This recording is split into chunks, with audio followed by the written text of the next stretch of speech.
Bonjour à tous, dans cette vidéo je vais résoudre les primitives 16 à 20. Allons-y avec la primitive numéro 16 où on me demande de primitiver tangente carré de x sur sinus carré de x. Alors, bon, quand on a un peu l'habitude, c'est une primitive qui est immédiate finalement. Je m'explique. Comme tout à l'heure, c'était la primitive 10. Pas tout à l'heure, quand j'ai fait la vidéo pour la primitive 10.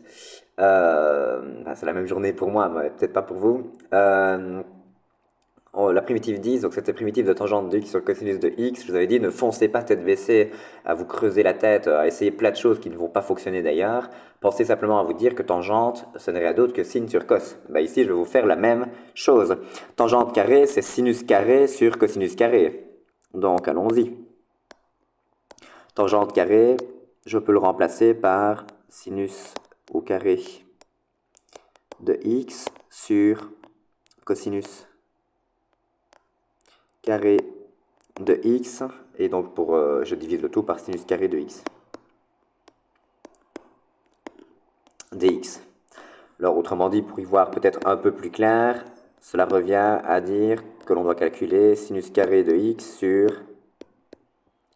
sinus carré de x fois cosinus carré de x, puisque vous avez une fraction divisée par sinus carré de x. Ok, alors bah tiens, qu'est-ce qui se passe ici? Je peux simplifier les sinus carrés de x, je peux les simplifier. Pourquoi? Parce que j'ai un fois. Ici, c'est un fois, pas un plus. Donc je peux simplifier. Allons-y, simplification. Hop, qu'est-ce qu'il me reste à primitiver? Eh bien, il me reste 1 sur cosinus carré de x à devoir primitiver. Et ça, évidemment, tout le monde connaît ces formules. Donc, c'est immédiat. Il s'agit là de la dérivée à a sur cos carré. C'est la dérivée de la fonction tangente. Donc, j'obtiens tangente de x à une constante additive près. Et j'ai terminé. Primitive numéro 16. On est parti avec cette primitive, la primitive numéro 17. Primitive donc de racine de 2 fois x sur x carré plus 2 dx. À nouveau, quand on a une constante multiplicative, on peut utiliser une décomposition et sortir donc cette constante multiplicative, donc en l'occurrence racine de 2. Et il me reste à devoir primitiver x sur x au carré plus 2 dx. Alors, comme d'habitude, ce n'est pas immédiat, on ne sait pas faire de décomposition parce que je n'ai pas de plus au numérateur. Par partie, bah, ça ne me dit rien, donc bah, si on essayait une substitution, parce qu'après tout, si on pose t égale au dénominateur, donc t c'est x carré plus 2, bah, quand je vais calculer le t', je vais obtenir 2x. Ah bah tiens, 2x, j'ai x au numérateur, je vais multiplier donc le numérateur par 2 et sortir à demi, diviser ici par 2 pour ne rien changer à mon énoncé. Et là, bah, c'est gagné. J'ai fait apparaître le t' dans mon expression. Je peux donc avoir recours à une substitution. La substitution donc suivante, t égale à x carré plus 2. Et c'est gagné. Donc allons-y. Écrivons cela. Donc j'obtiens racine de 2 sur 2 fois la primitive de a sur t dt. Alors, a sur t, primitive d'A sur t, c'est immédiat, c'est le ln de la valeur absolue de t. Donc, j'obtiens racine de 2 sur 2 fois le ln de la valeur absolue de t. C'est qui t? C'est x carré plus 2. Oui, mais x carré plus 2, il est strictement positif. Donc, la valeur absolue de x carré plus 2, c'est x carré plus 2. Et donc, j'obtiens au final racine de 2 sur 2 fois le ln de x carré plus 2 à une constante additive près. Et j'ai terminé la primitive numéro 17. J'arrive donc à la primitive numéro 18. Primitive donc suivante. Primitive de moins x sur la racine de 1 moins x carré fois le ln de la racine carrée de 1 moins x carré dx. Alors, on ne se laisse pas impressionner par l'expression qui se trouve à l'intérieur. Ok, c'est pas la plus belle expression qui soit, mais bon, regardons un petit peu ce qui se passe. On a un produit de deux fonctions, donc peut-être que vous auriez envie de me dire, oh, monsieur, on va faire une primitivation par partie. Bah, pourquoi pas? Mais ce que j'ai envie de vous dire, c'est qu'on a aussi une fonction de fonction. Enfin, vous me direz qu'on a même deux. On a donc le ln de la racine carrée de a moins x carré, donc on a même une fonction de fonction de fonction. Au dénominateur, on en a aussi une d'ailleurs. Donc c'est pour ça que je me dis, tiens, une substitution, ça pourrait être sympa.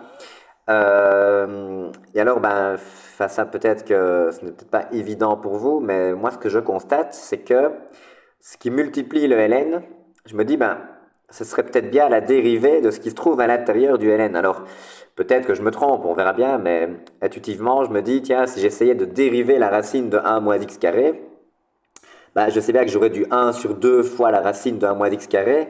Et donc je me dis, bah tiens, j'ai quand même ici du 1 sur racine de 1 moins x carré. Et puis comme c'est une fonction de fonction, je vais en plus devoir dériver l'intérieur.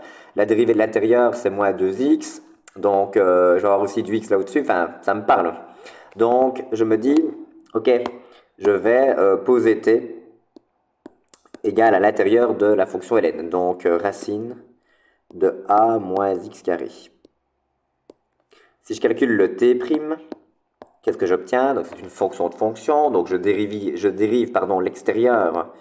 J'obtiens 1 sur 2 fois la racine carrée de, je l'évalue en l'intérieur, donc 1 moins x carré, et je n'oublie pas de multiplier par la dérivée de l'intérieur. C'est quoi la dérivée de 1 moins x carré? C'est moins 2x. Ah bah chouette, je peux simplifier les deux. Allons-y, simplifions-les. Hop. Et donc, qu'est-ce qu'il me reste pour mon t'? Moins x sur la racine de a moins x carré. Là, comme par hasard, Monsieur Simonis s'est arrangé pour que ce soit bon. Donc, le t' ici correspond bien à le facteur ici devant le ln. Donc, c'est sympathique. On a fait apparaître ici le t', et donc j'ai une nouvelle primitive à devoir calculer. Et cette primitive, eh bien, elle est donnée par primitive de, alors ben, t' c'est 1, hein, la dérivée d'une variable c'est 1, donc 1 fois le ln de, c'est quoi? T c'est la racine d'un moins x carré, donc primitive de ln de t dt. Alors ln de t dt, je l'ai fait dans une précédente vidéo, je ne sais plus laquelle, mais attendez, je vais mettre pause et je vais regarder. Donc voilà, c'était la primitive numéro 6. Donc si vous reprenez donc en l'occurrence la deuxième vidéo, j'ai résolu cette primitive donc dans les détails. Donc je vais ici continuer quand même l'exercice pour le clôturer, mais je vais me permettre de rédiger ça beaucoup plus rapidement. Donc ln de t, je le dérive, j'obtiens 1 sur t. 1, je le primitive, j'obtiens t. Donc réponse finale, t fois ln de t moins t à une constante additive près, donc je le fais vraiment très vite, puisque cela a été fait dans les détails dans une précédente vidéo, à savoir la deuxième. Je repasse en x, hein, qui était t racine de 1 moins x carré. Ah, on peut peut-être mettre t en évidence, allez, ce sera peut-être un peu plus joli. Hop. Donc j'ai dit que t c'était racine de 1 moins x carré. Donc allons-y, racine de 1 moins x carré fois le ln de la racine de a moins x carré moins 1 à une constante additive près. Ce qui clôture la primitive numéro 18. Donc on arrive à la primitive numéro 19, où on me demande cette fois-ci de primitiver x carré fois sinus de x dx.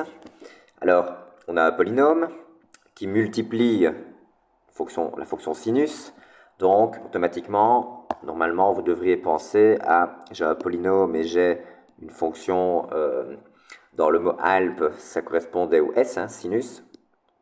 Donc, je vais utiliser une méthode de primitivation par partie, en disant que, comme le p vient avant le s dans le mot alpes, hein, je vais mettre f de x égale à x carré. Quand je dérive, j'obtiens f' de x égale à 2x. G' de x, ça sera la fonction sinus de x, fonction que je dois primitiver. Primitive de sinus, ce n'est rien d'autre que moins cosinus, donc la fonction g de x. Zut. La fonction donc g de x, c'est moins cosinus de x. Et donc, qu'est-ce que j'obtiens finalement pour cette primitive? J'obtiens qu'elle était égale à, alors on se rappelle, hein, c'est lui fois lui, moins primitive de lui fois lui. Donc, allons-y. Je ne sais pas pourquoi j'ai mis une primitive ici, ça n'a pas lieu d'être. Voilà. Donc, on fait f fois g, donc moins x carré fois cosinus de x. Alors, moins, ça c'est le moins de la formule, et puis primitive de moins 2x fois cosinus de x. Alors, avant de continuer, je vois que j'ai un moins, donc je peux réécrire cette égalité de la manière suivante. C'est moins x carré fois cosinus de x. Moins, c'est plus primitive de 2x fois le cosinus de x. J'ai de nouveau un polynôme fois une... J'ai changé de page, ok, voilà, je reviens. Donc, j'ai de nouveau un polynôme fois une fonction circulaire, hein, donc fois cosinus. Donc j'ai de nouveau, je suis de nouveau en fait dans le cas de figure où j'ai P ici et S là-bas. Donc je vais recommencer une primitivation par partie, où cette fois-ci le f de x, ce sera de x.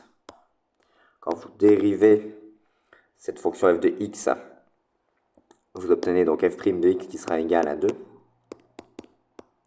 En g', je vais mettre la fonction cosinus de x que je vais devoir primitiver.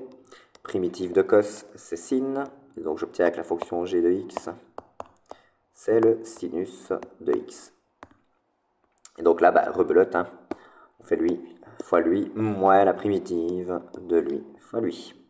Et donc, qu'est-ce que j'obtiens au final? Alors, je n'oublie pas de recopier le premier morceau. Donc, moins x carré fois cosinus de x plus 2x fois le sinus de x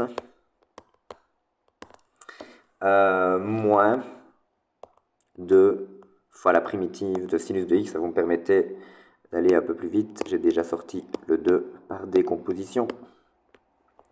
Et donc, primitive de sinus, c'est immédiat. C'est moins le cosinus. Donc attention que c'est multiplié par moins 2. Donc j'obtiendrai à la fin plus 2 fois le cosinus de x. Donc je réécris la ligne pour clôturer la résolution de cette primitive. Donc moins x carré fois cosinus de x plus 2x fois le sinus de x plus 2 fois cosinus de x à une constante additive près. Et donc cela termine la résolution de la primitive numéro... je n'ai pas mis le numéro, c'était 19.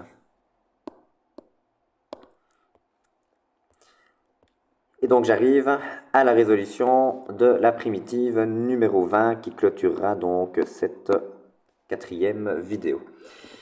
Primitive 20, on me demande de calculer la primitive de x au cube sur la racine carrée de a moins x4 dx. À nouveau, je pense que c'est flagrant, j'ai envie de dire, hein. C'est-à-dire que vous avez du a moins x4 en dessous, et quand vous dérivez du x puissance 4, vous obtenez 4 fois du x cube. Donc, je ne sais pas si vous l'entendez, mais la substitution nous appelle. Donc, je pose t égale à a moins x exposant 4.